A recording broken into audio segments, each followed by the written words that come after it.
This exercise is a really great option for learning how to control your pelvis on leg or pelvis on femur movement, which is your hip mobility as we are standing and walking. So what we're going to do is start in a kneeling position here so that we can get the position and the movement down first. Then we're going to come up just an inch off the ground in that back leg, and we're going to hold. Now, we can do this for reps where we're coming up and down, or we can just come up and hold. But the key is learning this specific movement. You're going to think about stacking your pelvis and your rib cage together. So what that's going to look like for a lot of people is bringing everything back here. So we have two bowls kind of stacked on top of each other, like so.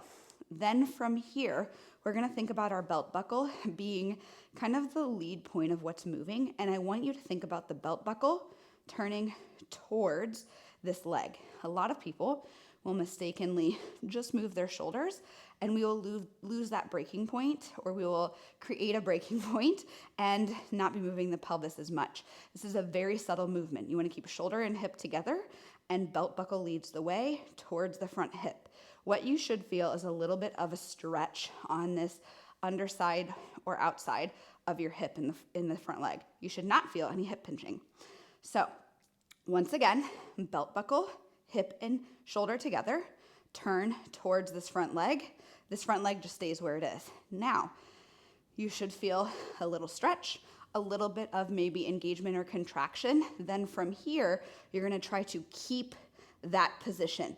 A lot of people, when we come up, will lose it. They'll come out of it a little bit. So we're actively trying to keep that position, and we can hold or we can come back down.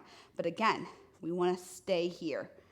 Up, down, up, down. Now, you can also have this programmed as a reset. So instead of coming up and down and holding the position, we find the position, come up, come down, reset. Back into the position, find the tension, up, down, back.